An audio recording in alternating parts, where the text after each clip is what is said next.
तो गाइस कैसे हो आप सभी लोग। मैं आ जाऊँ फिर से हेविली डेमन कल्टीवेशन सिमुलेशन का अगला पार्ट लेके। हम लोग ने पिछले एपिसोड में देखा था, हमारा एमसी कहता है कि ये एविडेंस क्लियर है और हमारा एमसी गियो उनकी तरफ हाथ दिखाता है और कहता है कि यहाँ पर एक पेपर है। अब आगे आर्थर डेमन उस पेपर को लेके पढ़ने लगता है। पीछे से सेकंड डिसाइपल बोलता है इस पर किस तरह की बातें लिखी हुई है। तो आर्थर डेमन सेकंड डिसाइपल को पेपर देते हुए कहता है क्या तुम इसे खुद पढ़ना चाहोगे। तो हम देखते हैं कि सेकंड डिसाइपल और थर्ड डिसाइपल दोनों पढ़ने लगते हैं। तभी पीछे से फर्स्ट डिसाइपल कहता है कि एक अजीब कमीना आदमी है ना, और उठ के बोलता है एक जासूस का खुद को उजागर करना एक बात है और एडमिन कोर से कुछ इम्पोर्टेंट कमीनों को विफल करने का प्रयास एक और है। लेकिन इन सब के बीच जबकि वो सिर्फ तीसरे दर्जे का है, एक हेवेलियर डेमन के डिसाइपल का बॉडीगार्ड एक ऐसे पर्सन से निपटना जो एडमिन कोर एग्जाम देने जा रहा है, और गुस्से में चिल्ला के बोलता है बहुत इंटरटेनमेंट हो गया है ना। ये देख के हमारा अंशी एकदम डरने लगता है और पसीना होने लगता है और कहता है कि किलिंग इंटेंट जहां तुम एक उंगली भी नहीं हिला सकते, एक लीथल किलिंग इंटेंट जो मैंने पहले कभी महसूस नहीं किया था। क्या मैं प्रोबेबली जीवित बाहर आ सकता हूँ इस मॉन्स्टर के सामने से। अभी सिस्टम पे नोटिफिकेशन आता है आपको थर्ड रिवॉर्ड दिया जा रहा है, आपकी हेल्थ और इंटरनल एनर्जी को 1 लाख से बढ़ा दिया गया है, आपकी सारी स्टेट्स को इंक्रीज किया जा रहा है, आपकी हेल्थ 1 लाख से बढ़ गई है, आपकी इंटरनल एनर्जी 1 लाख से बढ़ गई है, आपकी कॉम्बैक्ट पावर 3,90,000 हो गई है, white fluorescent demonic card intermediate तक पहुंच गई है, crimson hand demonic card intermediate तक पहुंच गई है, scorching limit demonic card intermediate stage तक पहुंच गई है। दूसरे पैनल पे लिखा होता है mind reading passive skill intermediate stage तक पहुंच गई है। आपने मिनिमम रिक्वायर्ड को सेटिस्फाइड कर दिया है, आपने ग्रेट अल्टीमेट डेमोनिक आर्ट को लर्न कर लिया है। Fourth great ultimate demonic art wind baby step 1 आपने लर्न कर लिया है। ये सब देख के हमारा अंशी अपने मन में कहता है ये क्या है, ये तो एक जैकपॉट है। तभी तीसरा नोटिफिकेशन आता है सिस्टम से, वार्निंग सेल्मा ने आपकी कमजोरी ढूंढ ली है, आप आगे कैसे बढ़ेंगे। हमारा अंशी कहता है कि अब ये क्या है, अचानक से क्यों, मैं क्या करूं, अगर मैं और भी स्ट्रॉन्ग बन जाऊं तो भी मैं सेल्मा से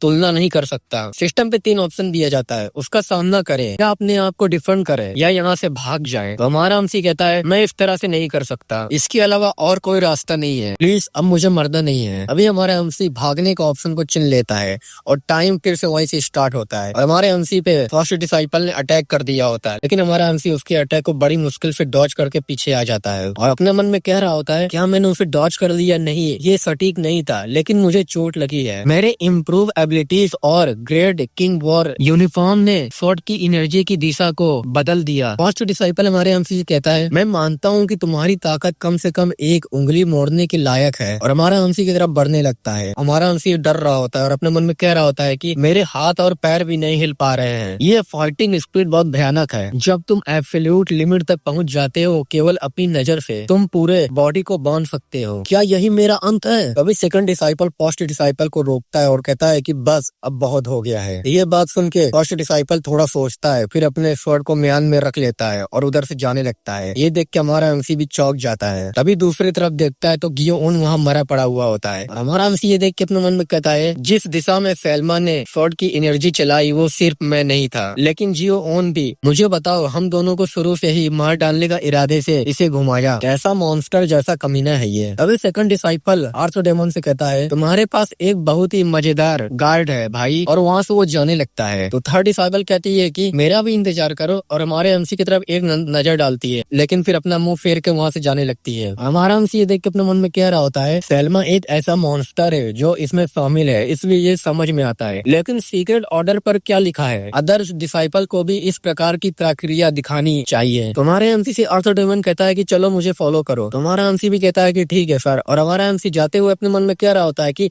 हम कहाँ जा रहे हैं, ऐसा नहीं लगता कि हम लाइब्रेरी की ओर जा रहे हैं। ये तो है, लेकिन तभी हमें आर्थर डेमन का स्टेट्स दिखाया जाता है। हेवेली डेमन का post disciple health 9,50,000, internal energy 8,80,000, combat power 10,50,000 और ब्रैकेट में प्लस इनफाइनाइट बना होता है। ये देख के हमारा अंशी अपने मन में क्या रहा होता है, सोचो कि आर्थर डेमन इतना स्ट्रॉन्ग है लेकिन ये सिंबल क्या है। हमारे अंशी से कहता है कि हम यहाँ आ गए। हमारा अंशी अपने आस पास देखता है और कहता है ये किस तरह का प्लेस है सर, ये हमारे सामने एक डेड एंड है। तो तो आर्थर डेमन कहता है ये कहाँ हो सकता है। अभी अपनी पावर को रिलीज करता और कहता है लेकिन मैं तुम्हें पूछताछ करने के लिए एक जगह ले जाऊंगा। हमारा हमसे ये देख अपने मन में क्या रहा होता है ये क्या है, और सिस्टम पे लिख के आता है कि वार्निंग, गोनमा ने आपकी कमजोरी ढूंढ ली है, आप आगे कैसे बढ़ेंगे। हमारा एमसी कहता है कि मुझे जवाब देना होगा। दूसरी तरफ हमारे एमसी पे वो प्रेशर डाल रहा होता है और हमारे एमसी के सामने एक लाइट आ जाती है। फिर हमें कुछ देर बाद का सीन दिखाया जाता है और हमें एक रूम का सीन दिखाया जाता है जहाँ हमारे एमसी को बहुत मारा हुआ होता है और हमारा एमसी बेहोश हुआ होता है। फिर अचानक से हमारा एमसी उड़ जाता है। अभी सिस्टम पे लिख के आता है आप मूव करने में अनेबल हैं, आपकी मेरेडियन को स्ट्रक कर दिया गया है, एक तरफ की सुनने की पावर बेकार हो गई है। और हम देखते हैं कि हमारे एमसी को बांध के रखा होता है और सिस्टम पे लिख के आता है कि सीओली का स्टेट से हेल्थ 10,000 कम हो गई है, इंटरनल एनर्जी 30,000 कम हो गई है, कॉम्बैक्ट पावर 3,90,000 से 350,000 कम हो गई है। हमारे एमसी से कहता है क्या तुमने अपनी आंखें खोल ली है। हमारा एमसी आर्थर डेमन से कहता है क्यों, तुम मेरे साथ ऐसा क्यों कर रहे हो। तो आर्थर डेमन कहता है तुम्हें तो मुझसे ज्यादा बेहतर पता है कि मैं ये क्यों कर रहा हूँ। तो हमारा एमसी कहता है मुझे नहीं समझ आ रहा है कि आपका मतलब क्या है, मैं आपसे बेहतर क्या जान सकता हूँ। तभी हमारे एमसी को वही पेपर देता है और उसपे कुछ सिंबल्स बने होते हैं और हमारा एमसी देख के अपने मन में कहता है क्या ये एक सिफर है। हमारे एमसी से वो कहता है क्योंकि तुम ऐसे बिहेवियर कर रहे हो जैसे कि तुमको कुछ पता ही नहीं है, इसलिए मैं तुमको बता दूंगा। हेवनली डेमन का डिसाइपल 5 दरबारों और 9 हॉल में प्रयुक्त सभी सिफर जानते हैं और ये उस हेवनली नाइट कोर का वर्ड है जो मेरे पीछे आता है। अगर मैं इसका अर्थ समझ पाऊँ इसका मतलब है कि ट्रेटर को पनिशमेंट दो। ये सब सुन के हमारे एमसी अपने मन में कहता है आखिर गद्दार का मतलब क्या होता है और गोम्मा का पीछा करने वाली हेवनली नाइट कोर क्या है। हमारा एमसी उससे कहता है मुझे सच में कोई अंदाजा नहीं है कि आप किस बारे में बात कर रहे हैं सर। ये बात करके हमारा एमसी अपने मन में कहता है क्या ये रेड डेमन कोड के घोस्ट आई डेमोनिक रूलर सीक्रेट आदेश नहीं है। हमारे एमसी का बाल पकड़ता और खींचते हुए कहता है तुम एक्टिंग करने में बहुत अच्छे हो। जोर से चिल्ला के हमारे एमसी से कहता है तुमको कौन सा मिशन मिला है, मैं पूछ रहा हूँ कि पर्दे के पीछे तुम्हारा समर्थन कौन कर रहा है। हमारा एमसी कहता है मैं सच में नहीं जानता कि किसने क्या भेजा। ये बात सुन के आर्थर डेमन अपनी कोई स्किल यूज करता है मसल बोन मैंगलर और हमारे एमसी का फोल्डर दबाने लगता है जिससे हमारे एमसी को बहुत दर्द होता है और हमारा एमसी से कहता है मैं तुम्हारी हेल्प करूंगा ताकि तुम इसे आसानी से बता सको। जब सुप्रीम कोर्ट का लॉर्ड तुम्हारे स्काउट को मार रहा था मैंने केवल तुमको ही चियोन हिल लाइब्रेरी में भेजा था और फिर तुमने मुझे वो डॉक्यूमेंट सौंपा जिसके बारे में तुमने कहा था कि वो एक डिटेल मैप है। हमारा एमसी बस चुपचाप सुन रहा होता है और वो कह रहा होता है मेरा अनुराग पाने के लिए तुमने मुझसे कहा था कि तुम बहुत ज्यादा पावरफुल बनोगे इसलिए मैंने तुम्हें मार्शल एडमिन कोर में भेजा है, लेकिन अब जब मैं तुम्हें देखता हूँ तो तुम्हारे पास एडमिन कर्मियों से आगे निकलने के लिए पर्याप्त स्किल है। क्या मैंने अपना गैस सही लगाया? तुम्हारे पास एडमिन कोर को पास करने का कोई विचार नहीं था, तुम्हारा गोल मेरा विश्वास हासिल करना और जासूस बनना था, क्या ऐसा नहीं है? हमारा एमसी अपने मन में कह रहा होता है कि कोई रास्ता तो होना चाहिए इस पूरी तरह से उलझी हुई सिचुएशन को सुलझाने का एक तरीका, एक रास्ता मुझे इसे खोजना होगा। क्या मैं निश्चित रूप से उनकी बात पर विश्वास कर सकता हूँ कि गद्दार को दंड दो या सीक्रेट ऑर्डर में लिखा हुआ था। जिस तरह से हेवनली डेमन के डिसाइपल सीक्रेट ऑर्डर को देखने के बाद पीछे मुड़े इसकी पूरी संभावना है कि ये सच है। अगर ये हेवनली नाइट कोर का सिफर है जो गोनमा का अनुसरण करता है जिसका कोई गुट नहीं है तो ये पूरी तरह से समझ में आता है। यूँ कहूँ तो गोमा की तरह से किसी को कुछ अजीब बात का पता चला जियो उनके माध्यम से एक सिफर भेजा जिसमें कहा गया था कि गद्दार को मार डालो और अब हेवनली डेमन के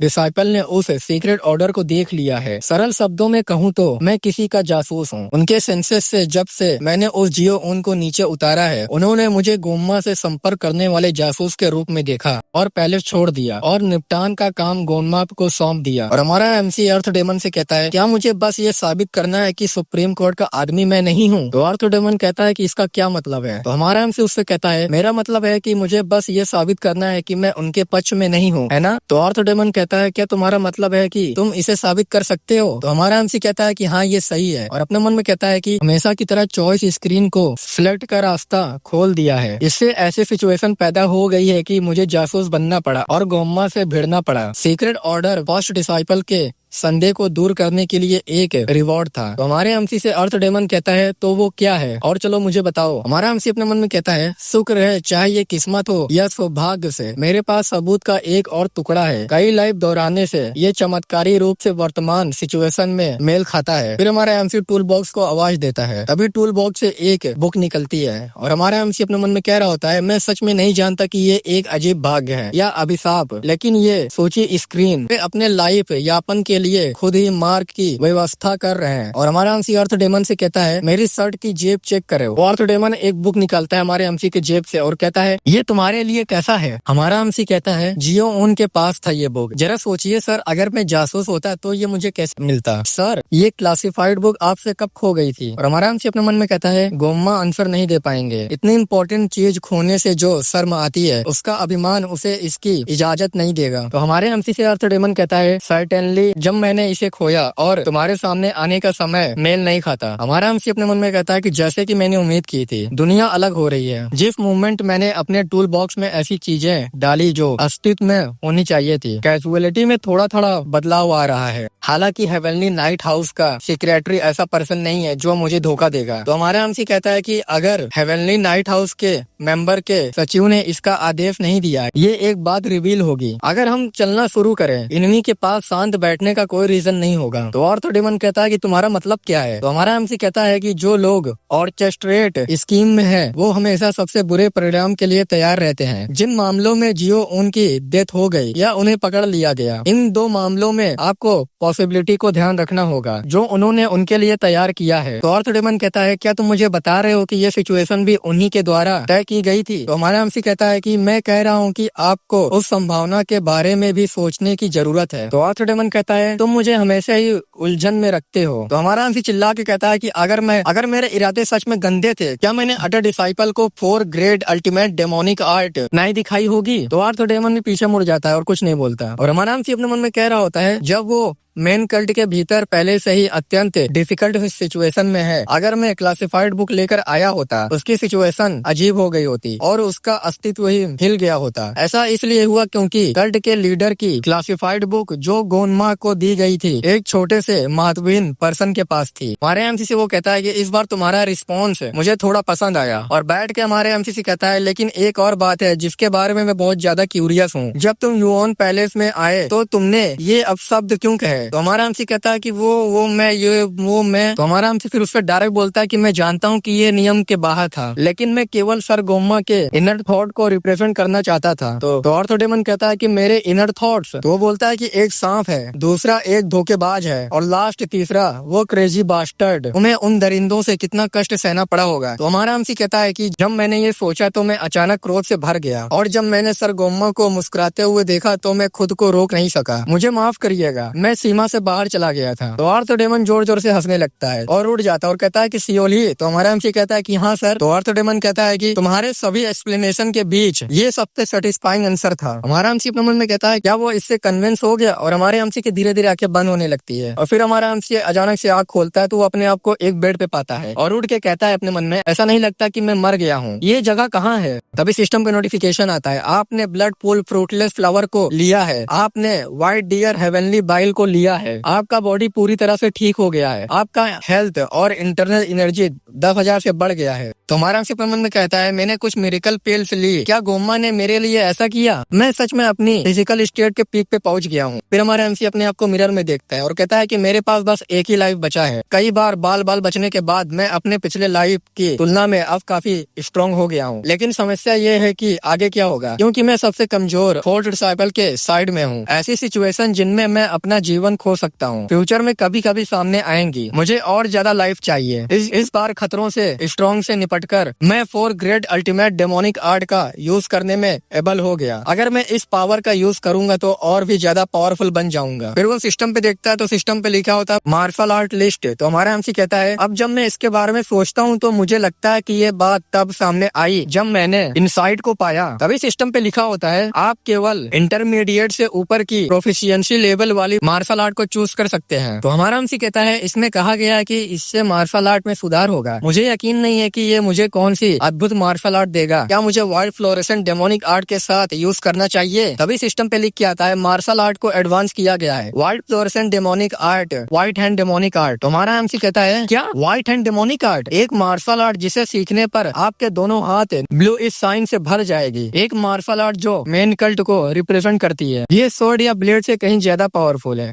एक स्वॉर्ड से अपोनेंट के खिलाफ खाली हाथ लड़ने के लिए पर्याप्त है। अगर मैं इसका यूज अच्छी तरह से कर सकूं, 4 ग्रेड अल्टीमेट डेमोनिक आर्ट से भी कहीं ज्यादा पावरफुल हो सकती हैं। वो जबकि 4 ग्रेड अल्टीमेट डेमोनिक आर्ट को हेवनली डेमन के डिसाइपल की मार्शल आर्ट के रूप में जाना जाता है, क्योंकि किसी ने भी इनका यूज करके अपना नाम नहीं बनाया। इसमें डाउट है कि ये मार्शल आर्ट है जो मेन कल्ट के सैकड़ों वर्षों को रिप्रेजेंट करता है। फिर हमारा आराम से बाहर आ जाता है और कह रहा होता है, लेकिन व्हाइट हैंड डेमोनिक आर्ट के मामलों में ऐसा नहीं है। अभी 20 साल भी नहीं हुए हैं। वो पर्सन जिसने संघ के लगभग 100 गार्ड को कुचल दिया, उनमें से एक का नाम था आइस गोल्ड डेमन लेडी चियोन मियोरियो। चलो इसे यूज करते हैं। फिर हमारा हमसी अपने हाथ में उसी टेक्निक को यूज करने लगता है और कहता है, एक एक्सट्रीम मार्शल आर्ट जो यूम को खींचकर पाइप पैदा करती है। फिर हमारा हमसी कहता है कि व्हाइट हैंड डेमोनिक आर्ट और एक जोरदार पंच मारता है जिससे वहाँ बर्फ निकलने लगती है। और हमारा हमसी ये देख के अपने मन में कहता है, ये सोचना है कि ये इतना पावरफुल है, यहाँ तक कि जब मेरे बॉडी के सभी रास्ते खुले नहीं होते हैं, मुझे व्हाइट हैंड डेमोनिक आर्ट को उचित रूप से यूज करने की इजाजत नहीं दी जा रही है। तभी वहाँ अर्थ डेमन आता है और कहता है, इन सब के अलावा क्या मास्टर अभी भी आइसोलेशन ट्रेनिंग में है? वो एक बहुत मिस्टीरियस पर्सन है और यहाँ तक कि मेन कल्ट में भी लगभग कोई भी ऐसा नहीं है जो उसके बारे में जानता हो। इसलिए ये बात सुन के हमारा हमसी कहता है, क्या वो आइसोलेशन ट्रेनिंग के बीच में है? तो हमारा हमसी उससे कहता है, जी हाँ सर, लगभग 10 साल पहले उसने मुझसे कहा कि वो और भी ज्यादा पावर प्राप्त करना चाहती थी और उसे छोड़कर जाना ही वो आखिरी बार था जो मैंने उसको देखा था। तब से उसने किसी से संपर्क नहीं किया है, यहाँ तक कि मुझसे भी नहीं। तो अर्थ डेमन कहता है, खैर वो मेन कल्ट में भी काफी कोल्ड होने के लिए फेमस है, तुम समझ सकते हो। ये बात सुन के हमारा एमसी अपने मन में कहता है, ओ मैं किसी तरह आसानी से इससे बाहर निकल आया हूँ। हमारे एमसी से अर्थ डेमन कहता है, तुम ठीक कह रहे थे,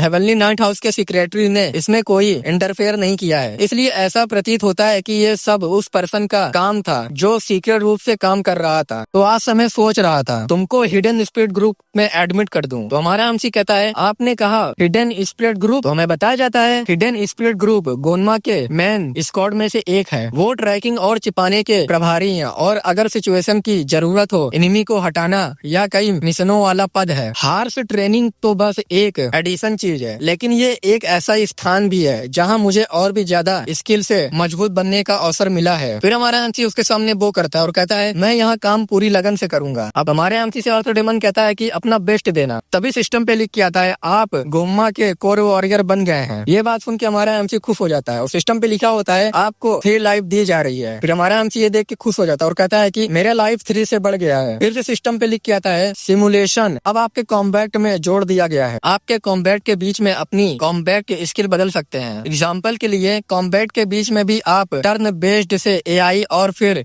सिमुलेशन में एक्सचेंज कर सकते हैं। हालांकि टर्न बेस्ड से एआई में बदलने के बाद टर्न बेस्ड पर लौटना पॉसिबल नहीं है। सिमुलेशन में आपका लेवल जितना ऊंचा होगा और आप जितनी ज्यादा मार्शल आर्ट सीखेंगे, आपका लाभ उतना ही ज्यादा होगा। एआई की तरह सिमुलेशन दुश्मन की क्षमता के स्टेट से नहीं देख सकता। सिमुलेशन केवल एक बार दिया जाता है। जब कई दुश्मन हो तो ये सबसे स्ट्रॉन्ग अपोनेंट के खिलाफ सबसे अच्छा रास्ता चूज करता है। लास्ट स्क्रीन पे लिखा होता है, एडवाइस अगर सेटिस्फाइड लाइफ नहीं मिलता तो किसी बड़ी चुनौती का सामना करने का प्रयास करें। एग्जाम्पल के लिए गोनमा द्वारा प्रस्तावित 3 अलग अलग लाइफ। ये बात सुन के हमारा अंशी कहता है, लगता है कि ये एक नोट है। अर्थ डेमन कहता है कि मुझे अर्जेंट काम निपटाना है, इसलिए मैं थोड़ी देर के लिए अपना पद छोड़ रहा हूँ। जब तक मैं तुम्हें दोबारा ना ढूंढ लूँ यहीं रहो। तो हमारा अंशी कहता है कि ठीक है सर, और वो वहाँ से चला जाता है। हमारा अंशी कह रहा होता है कि कई मौतें और कई पुनर्जन्म, अनिच्छा से कहे गए रास्तों और निरंतर झगड़े, यहाँ तक कि स्ट्रॉन्ग बनने की मेरी इच्छा भी बार बार चुनाव और संघर्ष के कारण कमजोर होती जा रही है। फिर भी मैं हार नहीं मान सकता। ये ऐसी जगह है जहाँ आप और भी ज्यादा स्ट्रॉन्ग हो सकते हैं। अगर आप टॉप पर नहीं खड़े हैं, आप इस नरक से बच नहीं सकते। पहले मैं अपनी आंखों को आराम दे लूं। फिर हमारा एमसी सो लेता है। फिर हमारा एमसी उठता है तो वहाँ पर बैठ के कल्टिवेशन करने लगता है। फिर हमारे एमसी को आवाज आती है, सियोली क्या तुम यहाँ हो? फिर नीचे आ जाता है हमारा और देखता है तो वहाँ अर्थ डेमन होता है। तो हमारा एमसी कहता है कि हाँ सर अर्थ डेमन, मैं बीच में बैठकर मेडिटेशन कर रहा था अपने इंटरनल एनर्जी को। तो अर्थ डेमन कहता है कि ठीक है, 1 सेकंड के लिए मुझे देखो। तो हमारा एमसी भी कहता है कि ठीक है, और हमारा एमसी उसको देखता है तो हमारा एमसी के पीछे एक बंदा होता है और कहता है कि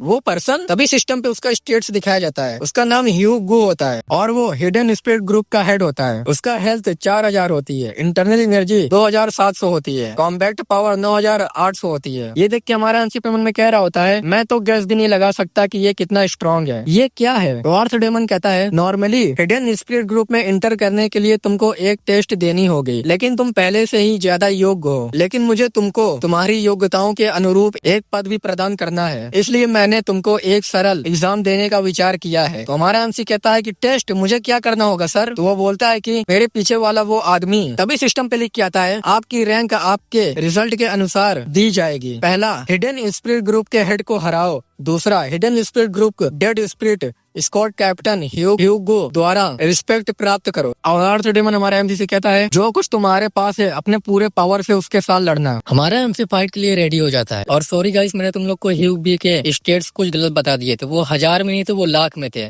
हेल्थ उसकी 4 लाख होती है, इंटरनल एनर्जी 2,70,000 होती है, कॉम्बैक्ट पावर 9,80,000 होती है। हमारा एमसी कहता है क्या हम लोग स्टार्ट कर सकते हैं? और हमारा एमसी सेवर स्पीड स्वॉर्ड को निकाल लेता है और वो भी अपने हाथ से इशारा देता है और कहता है कि चलो स्टार्ट करो। तो हमारा MC combat type turn based को ऑन करके टर्न बेस्ड ऑन कर लेता है और सिस्टम पे लिख के आता है गोल्डन अपॉर्चुनिटी, आपने ह्यूग बी की ओपनिंग ढूंढ ली है। हमारा एमसी अपने मन में कहता है बस अंदर आ जाओ। क्या यही है? वो कॉन्फिडेंस से भरा हुआ है और सिस्टम पे 3 ऑप्शन देते हैं मार्शल आर्ट को यूज करने के लिए। White fluorescent demonic card, crimson hand demonic card, scorching limit demonic card. हमारा एमसी कहता है फोर ग्रेड डेमोनिक कार्ड यहाँ नहीं है। क्या ऐसा इसलिए क्योंकि ये केवल बेबी स्टेप के लेवल पर है? मैं वैसे भी गोम्मा के सामने खुलेआम इसका इस्तेमाल नहीं कर सकता, इसलिए इस बारे में बाद में सोचेंगे। उसे एक हिट खाने के लिए सबसे पहले आता है और सिस्टम पे लिख के आता है आपने व्हाइट हैंड डेमोनिक कार्ड को चुना है। और हमारा एमसी तेजी से बढ़ जाता है उस पर अटैक करने के लिए और हमारा एमसी अपने हार्ट से व्हाइट हैंड डेमोनिक कार्ड को यूज करता है और हम देखते हैं कि सामने ह्यूग भी बस खड़ा हुआ होता है जैसे कि उसे कोई फर्क नहीं पड़ता और हमारा एमसी अपने हैंड से आइस से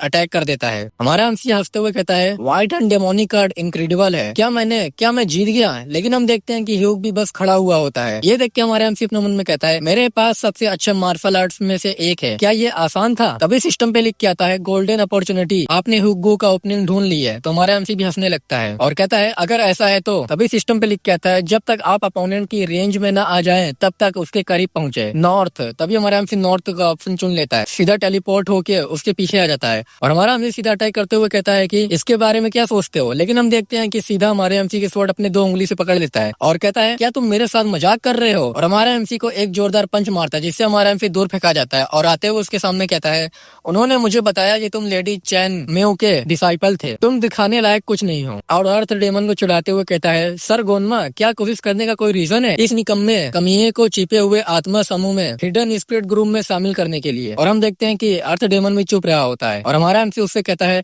अभी तक मेरा काम नहीं हुआ है। अभी हमारा MC combat type AI based को ऑन कर लेता है जिससे हमारे एमसी का सोल बाहर निकल जाता है और हमारा एमसी कह रहा होता है एटमॉस्फेयर चेंज हो गया है, उकसावे ने काम कर दिखाया, उस आदमी का स्किल बेकार नहीं है। और सिस्टम पे लिख के आता है आर्टिफिशियल इंटेलिजेंस फाइट शुरू हो रही है और एआई डायरेक्ट उस बंदे पे अटैक कर देता है, लेकिन वो बंदा फिर से 2 उंगली से स्वॉर्ड को रोक लेता है और तभी उस स्वॉर्ड से एक ब्लू कलर की एनर्जी बाहर निकलती है और आइस से भर जाती है। ये देख के वो भी चौंक जाता है और एआई फिर से उस बंदे पे अटैक कर देता है और उस अटैक का नाम होता है एक्सप्लोसिव हीटेड। ये देख के वो बंदा कहता है कि तुम एरोगेंट हो और हमारे एमसी को अपने स्वॉर्ड से दूर कर देता है। और हमारा एमसी ये सब देख के मन में कह रहा होता है क्योंकि कॉम्बैक्ट पावर में अंतर 10 गुना से ज्यादा है, मैं स्पष्ट रूप से इसके बारे में कुछ नहीं कर सकता, भले ये एआई हो। तभी हमारे एमसी को एआई कहता है तुम कमीने एक जोक की तरह हो, तुमने मुझे इस लड़ाई को संभालने के लिए कहा अब भी जब मैं इस लेवल पर नहीं हूँ। तो हमारा एमसी भी देख के चौंक जाता है और कहता है ये मुझसे बात कर रहा है? एआई बोलता है कि तुम छोटे कमीने नरक की दरारों में चुप कर ये सब देख रहे हो, क्या तुम जानते हो कि तुम में सबसे ज्यादा किस चीज की कमी है? लालच, जिसकी कभी खत्म न होने वाली जरूरत है। अपनी उस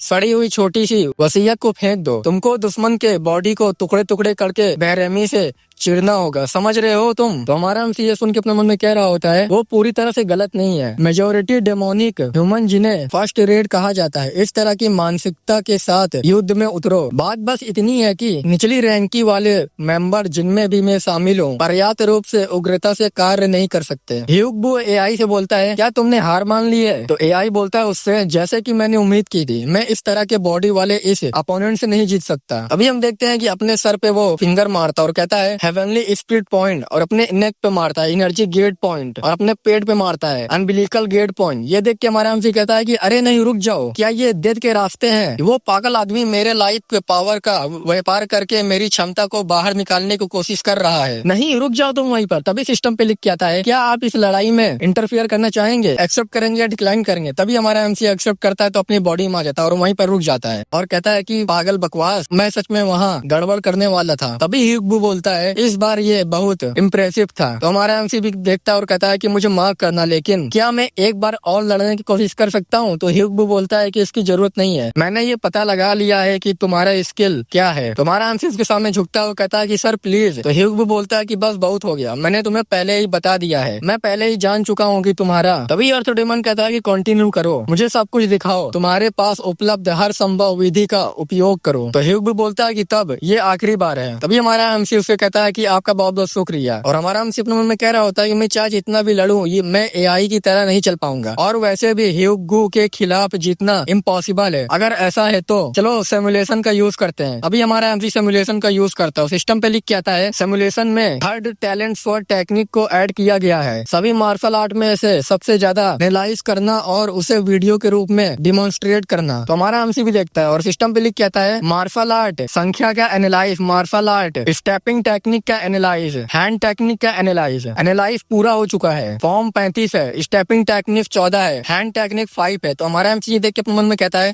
क्या बस इतना ही है, मैं इसका कैसे यूज करूं? ह्यूग भी बोलता है अरे क्या तुम लड़ने को तैयार नहीं हो? तो हमारा एमसी कहता है मैं वो। तभी सिस्टम पे लिख के आता है आपको एक वीडियो दिखा रहा हूँ वन टाइम के लिए। अभी हमारे एमसी के सामने वही शेडो आ जाता है। हमारा एमसी ये देख के अपने मन में कहता है ये पहले की डार्कर और घना हो गया है। और दूसरी तरफ ह्यूगो का भी शेडो दिखाई जाता है। हमारा एमसी देख के कहता है ह्यूगो के बॉडी से भी एक प्रेत निकला। सिस्टम पे लिख के आता है कि सिमुलेशन चालू हो गया है। और हम देखते हैं कि हमारे एमसी का शेडो बहुत ढेर सारे होते हैं और ह्यूगो के शेडो पे अटैक कर रहे होते हैं और वहाँ बहुत घमासान लड़ाई हो रही होती है। और हमारा एमसी ये देख के मन में कहता है क्या ऐसा हो सकता है मैं जो भी हमले कर सकता हूँ उन्हें दिखाना, लेकिन उनमें से कोई भी ह्यूगो की आत्मा को छूने में एबल नहीं है। ये उन सभी पर प्रक्रिया कर रहा है चाहे तरीका कुछ भी हो। कैसा डेमन है ये आदमी। तभी हम देखते हैं कि हमारे एमसी का शेडो ह्यूगो के शेडो को स्टेप कर देता है। हमारा एमसी ये देख के कहता है क्या ये काम किया? तभी सिस्टम पे लिख के आता है upper stepped and middle stepped, sideway स्लेस के साथ दाई हाथ और बगल में गति, लगातार ऊपरी निचले वार के बाद ह्यूगो के वार से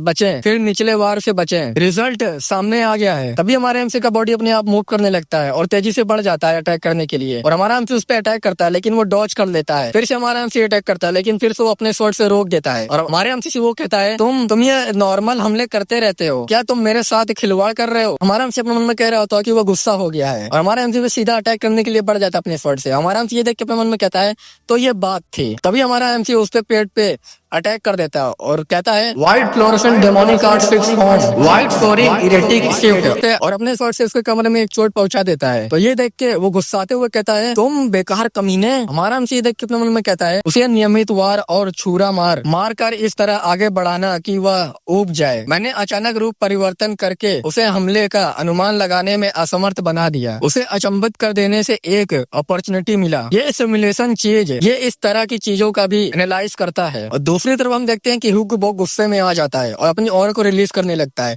और हमारे एमसी पे अपने स्वॉर्ड से अटैक करने के लिए बढ़ जाता है। और हमारा एमसी डरते हुए कहता है कि अरे नहीं रुक जाओ वहीं पर, लेकिन वो कुछ नहीं सुनता और अटैक कर देता है। लेकिन तभी बीच में अर्थ डेमन आके उसके हाथ को पकड़ लेता है और कहता है कि बस बहुत हो गया, अगर तुम उस ताकत के साथ सीओलियू पर हमला करोगे तो वो मर जाएगा। तो अर्थ डेमन के सामने वो झुकते हुए कहता है कि मुझे माफ करना। तो अर्थ डेमन कहता है कि ये ठीक है, जब मैंने इसे देखा ऐसा महसूस हो सकता है कि जैसे सीओली तुमको ताना मार रहा हो। हमारे एमसी से अर्थ डेमन कहता है उनके स्किल को देखते हुए मुझे सीओली को डेथ स्पिरिट स्क्वाड ग्रुप का कैप्टन बनाना होगा, लेकिन क्योंकि उसे संगठन में ढलने के लिए कुछ समय की जरूरत होगी। सेपरेट एजुकेशन का प्रमुख होने से उसे अलग एजुकेशन कैसे मिलेगी, तो फिर उसे डेड स्पिरिट ग्रुप का कैप्टन बनाना ठीक रहेगा। ह्यूगो भी अर्थ डेमन के सामने झुकते हुए कहता है कि मैं भी यही सोच रहा था। हमारे एमसी से कहता है कि फिर सीओली। तो हमारा एमसी कहता है कि हाँ सर। तो वो बोलता है कि इस पॉइंट के आगे मुझे तुमको कुछ समय के लिए डेड स्पिरिट ग्रुप का मेंबर बनाना होगा। तो हमारा एमसी कहता है कि हाँ सर, मैं अपना बेस्ट करूंगा। सिस्टम पे लिख के आता है सियोली को hidden spirit group that spirit squad member के रूप में चुना गया है। सीन वहीं से शिफ्ट हो जाता है। फिर हमें अगले दिन का सीन दिखाया जाता है जहाँ हमारा हमसे बैठ के मेडिटेशन कर रहा होता है और कह रहा होता है युगे के साथ 4 दिनों की लड़ाई के बाद ठीक होने के लिए मेरे लाइफ की ध्यान, खाना और नींद का दोहराव था। फिर हमारा एमसी मेडिटेशन करके उठ जाता है। हमारा एमसी ये सोच रहा होता है कि जो एआई ने बोला होता है कि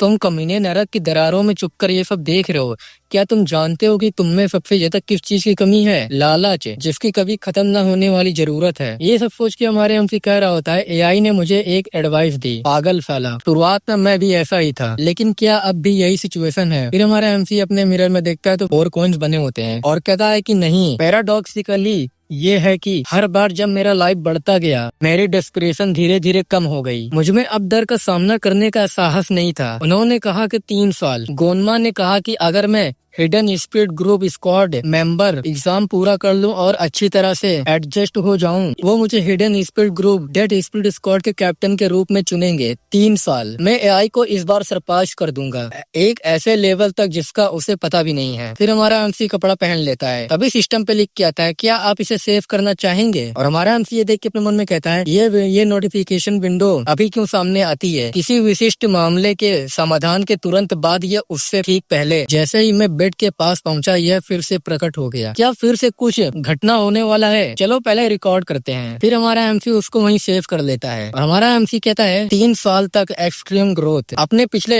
एक्सपीरियंस पर गौर करें तो लाइफ के अभिलेख मुझे विस्तार से बताते हैं कि मैं करंट में किस सिचुएशन में हूँ। तो फिर क्या 3 साल की एक्सट्रीम ग्रोथ का मतलब है अपने स्किल को बढ़ाने का एक सुनहरा अपॉर्चुनिटी? हाँ, चलो पहले बाहर चलते हैं। वैसे भी मेरे दिमाग में बहुत कुछ है, चलो नहा धोकर थोड़ा प्रैक्टिस करते हैं। फिर हमारा एमसी कपड़ा पहन के वहाँ जाने लगता है। तभी सिस्टम पर नोटिफिकेशन आता है सेलेस्टियल ईयर 95 सितंबर के लिए अपना शेड्यूल चुने। 36 में से 1 पूरा हो गए होते हैं। मार्शल आर्ट सीखें, एक मिशन प्राप्त करे, एक वॉरियर के रूप में काम को पूरा करे, आस पास घूमे। गाइस मैं तुम लोग को थोड़ा बता देना चाहता हूँ, आगे चल के ऐसे पेजेस जो है थोड़ा बार बार रिपीट होगी, तो तुम लोग गाइस थोड़ा कंफ्यूज मत होना, क्योंकि ये यहाँ दिया हुआ है 36 दिन और ये पहला दिन होता है। ऐसे करके 36 दिन दिखाया जाएगा और हमारा एमसी 36 दिन में बहुत स्ट्रॉन्ग हो जाएगा। ठीक है, तो कंफ्यूज मत होना कि बार बार यही चीज वापस क्यों रिपीट हो रही है, क्योंकि ये 36 दिन ये प्रोसेस चलेगा और हमारा एमसी इसमें बहुत ज्यादा स्ट्रॉन्ग होगा और नया नया चीजें सीखेगा। चलो फिर आगे बढ़ते हैं। फिर हमारा एमसी गेट के पास जाता है और हमारा एमसी कहता है कि क्या सेलेस्टियल ईयर 95 सितंबर अब है? आई गेस इसका मतलब है 36 बार। अब जब मैं इसके बारे में सोचता हूँ तो पाता हूँ कि इसमें 3 वर्षों की एक्सट्रीम ग्रोथ का मतलब क्या है, क्योंकि इसमें सितंबर के लिए शेड्यूल निर्धारित करने की बात कही गई है,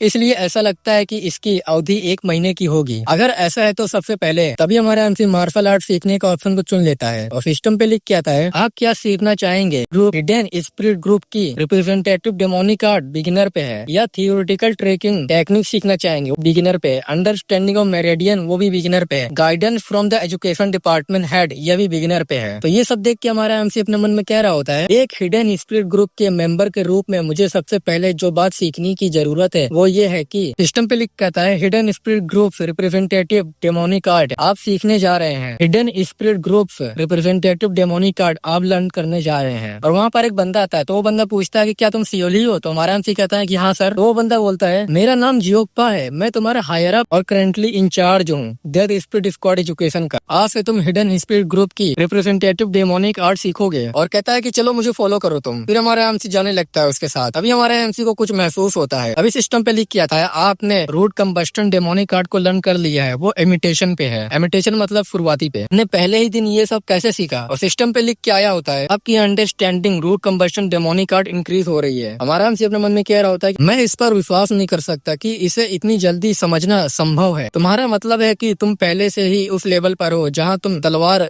ऊर्जा का यूज कर सकते हो। अभी सिस्टम पे लिख के आता है आपकी root combustion demonic art proficiency से इंक्रीज हो रही है, इमिटेशन से बढ़ के बिगिनर स्टेज पे आ गई है। फिर हमारा एमसी ट्रेनिंग करके वापस आ जाता है, तो हमारा एमसी एकदम सदमे में होता है और कह रहा होता है कि यहाँ क्या हुआ? अभी मैं अपने कमरे से कुछ मिनट पहले ही अभी निकला हूँ, उसके ऊपर 1 महीने की ट्रेनिंग की यादें मेरे दिमाग में भर गई है। सिस्टम पे लिख के आता है आपकी हेल्थ 10,000 से इंक्रीज हो रही है, आपकी इंटरनल एनर्जी 10,000 से इंक्रीज हो रही है, आपकी कॉम्बैक्ट पावर 20,000 से इंक्रीज हो गई है। तो हमारा ये देख के कह रहा होता है कि क्या मैं अभी भी सपना देख रहा हूँ? तभी सिस्टम पे मार्शल आर्ट का लिस्ट दिखाया जाता है। White fluorescent demonic art imitation पे है, crimson hand demonic art intermediate stage पे है, scorching limit demonic art art intermediate stage पे है। Road combustion demonic art beginner stage new है। और great ultimate demonic art wind baby step पे है। तभी हमारे एमसी को फिर से आवाज आती है, फिर से हमारा एमसी जाता है तो फिर से हमारे एमसी को वही सिस्टम दिखाई दिया जाता है। और ये दूसरा दिन होता है 36 दिन में से। तो हमारा एमसी कह रहा होता है ये कोई सपना नहीं है। फिर से हमारा एमसी ट्रेनिंग कर रहा होता है और हमें बताता है कि लेकिन मेरे दिमाग में बहुत सारी जानकारी भर गई है। ब्लैक टोटोइस बिल्डिंग की internal energy hidden speed group के ट्रेनिंग विभाग के प्रतिनिधि और वहाँ कौन कौन सी टीमें हैं और इन सबके बीच सबसे यादगार याद ये है कि मैंने एक प्रॉपर मार्शल आर्ट सीख ली है। रूट कंबस्टन डेमोनिक आर्ट अभी भी सीखी है। इसमें भी ऐसे ही विशेषताएं हैं। रेगुलर डेमोनिक आर्ट के लिए इस तथ्य से कि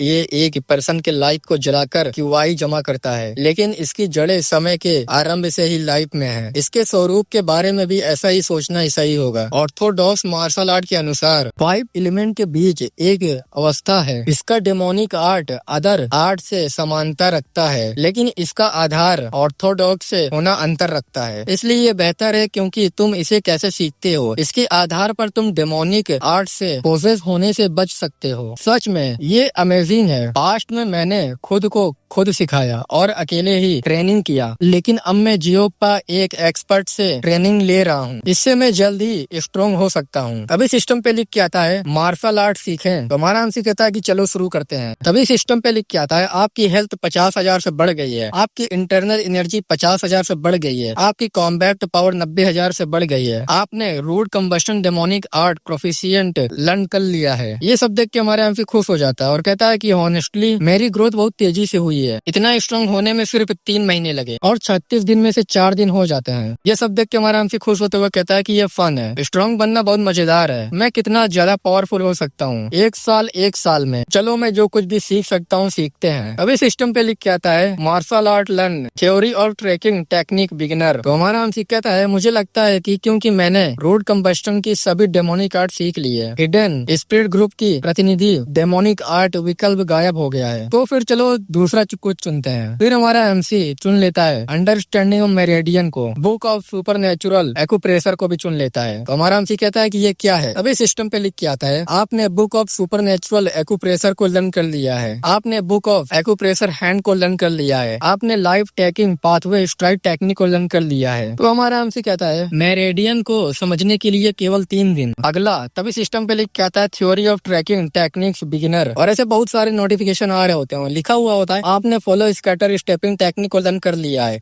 आपने 100 लीट ग्राउंड लिसनिंग टेक्निक को लर्न कर लिया है, आपने स्मॉल नॉइज 100 ली को ऑब्टेन कर लिया है, आपने नाइट वाइट आई को लर्न कर लिया है, एक बुद्धिमान नेत्र टेक्निक जो आपको अंधेरे वातावरण में भी देखने की अनुमति देती है। दूसरे स्क्रीन पे लिखा होता है आपने crafting method scatter direction water को लर्न कर लिया है, आपने ट्विस्टिंग स्केलेटल डिस्पर्स इंस्ट्रक्शन को लर्न कर लिया है, आपने 1 ट्विस्टिंग स्केलेटल डिस्पर्स को भी अन कर लिया है। ये सब देख के हमारा एमसी बहुत ज्यादा खुश हो जाता है। और सिस्टम पे लिखा होता है आपने perfectly theory of tracking technique को बहुत अच्छे से लर्न कर लिया है। ये हमारा एमसी कहता है 1 महीने में मैंने दोनों बात सीख ली है, मेरिडियन की समझ और ट्रैकिंग टेक्निक का थ्योरी। अभी सिस्टम पे लिख के आता है 31 दिसंबर। हमारा एमसी कहता है क्या अभी भी 1 दिन बाकी था ऐसे मूवमेंट के लिए। हमारा एमसी उठ के खड़ा हो जाता है और एक बॉक्स के पास जाता है और कहता है कि हाँ मुझे उन सभी मार्शल आर्ट का यूज करने की जरूरत है जो मैंने सीखे हैं और जरा ट्रेनिंग करने के लिए। फिर हमारा एमसी एक बॉक्स के पास आता है, उस बॉक्स को खोलता है और कहता है इस चेस्ट को देखकर मुझे मार्शल एडमिन कोर में खजाने की खोज की याद आती है। कम से कम एक न्यूट्रिशनल बार तो होना ही चाहिए, तुम्हें पता है। अभी सिस्टम पे नोटिफिकेशन आता है क्या आप मार्शल आर्ट को कंबाइन करना चाहेंगे। तो हमारा एमसी कहता है मार्शल आर्ट को कंबाइन। तो सिस्टम पे लिख के आता है कि यहाँ कोई मार्शल आर्ट बुक नहीं है, प्लीज मार्शल आर्ट बुक को यहाँ इंसर्ट करें। तो हमारा एमसी कहता है मार्शल आर्ट बुक, क्या इसका मतलब है कि वहाँ मार्शल आर्ट की किताब रख दी जाए। फिर हमारा एमसी इधर उधर देखता है और कहता है कि रुको 1 मिनट। तो वहाँ देखता है तो वहाँ बहुत सारे स्क्रोल और बुक्स पड़ी होती हैं। तो हमारा एमसी जाता है और वहाँ एक ब्रश उठा लेता है और कहता है लकीली भाग्य के इस बदलाव के कारण मुझे अब तक सीखी गई सभी मार्शल आर्ट अभी भी याद है, चलो इन्हें लिखने का ट्राई करते हैं। फिर हमारा एमसी सारे टेक्निक को लिखने लगता है और कहता है कि ये 6 टेक्निक है। फिर हमारा एमसी सारे बुक्स को चेस्ट के पास लाता है और कहता है कि खैर अब तो चलो इसे आजमाते हैं। अभी सिस्टम पे लिख के आता है मार्शल आर्ट के प्रॉपर्टीज अलग अलग है, प्लीज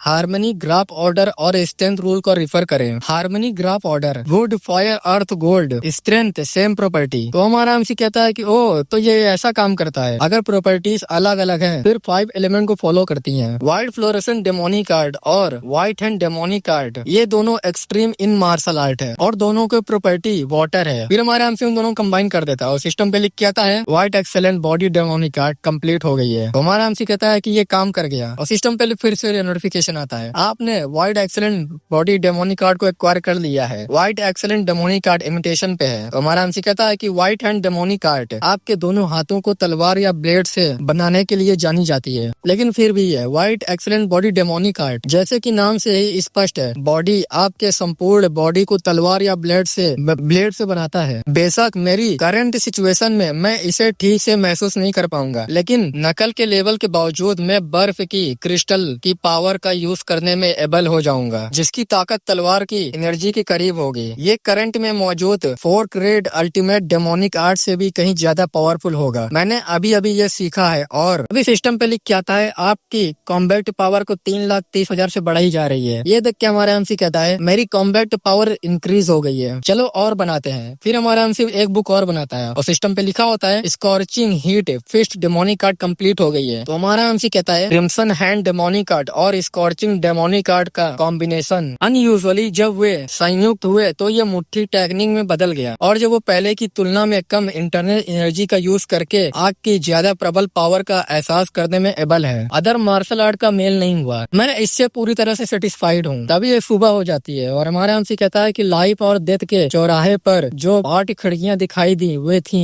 अंधेरी रात में एक लाइट हाउस की तरह। ये नया साल है, उन्होंने मेरा रास्ता रोशन किया, चलो फिर चलते हैं। फिर हमारा एमसी रेडी हो जाता है बाहर जाने के लिए। अभी सिस्टम पे फिर से वही नोटिफिकेशन आता है, सेलेस्टियल ईयर 96 जनवरी के लिए अपना शेड्यूल चुने, 36 में से 5 हो गई होती है। आप क्या सीखना चाहेंगे? तो गाइस ये वीडियो यही खत्म होता है। आई होप आप लोग को वीडियो अच्छी लगी होगी, तो वीडियो को लाइक कर दीजिएगा, चैनल को सब्सक्राइब कर दीजिएगा और कमेंट कर दीजिएगा तुम लोग को वीडियो कैसे लगी। हम लोग मिलेंगे नेक्स्ट एपिसोड में, तब तक के लिए बाय बाय।